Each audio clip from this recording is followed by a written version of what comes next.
அகமேழி. மேழி என்பது நிலத்தை உழும் கலப்பை.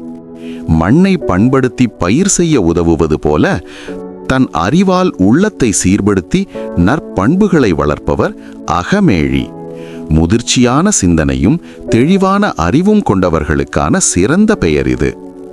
அகமொட்டு. அகம் என்னும் உள்ளத்தில் மலரக் காத்திருக்கும் நற்குணங்களின் அரும்பு. மென்மையான ஆளுமையும் வளரப்போகும் பெரும் திறமைகளையும் ஒருங்கே குறிக்கும் கவித்துவமான பெயர் அகமொட்டு. அகமொழி உதடுகளிலிருந்து வராமல் இதயத்தின் ஆழத்திலிருந்து வரும் உண்மை பேச்சு. உள்ளத்தில் உள்ளதை அப்படியே நேர்மையாக பேசும் மாசற்ற குணம் கொண்டவர் என்பதை அகமொழி என்ற பெயர் உணர்த்துகிறது.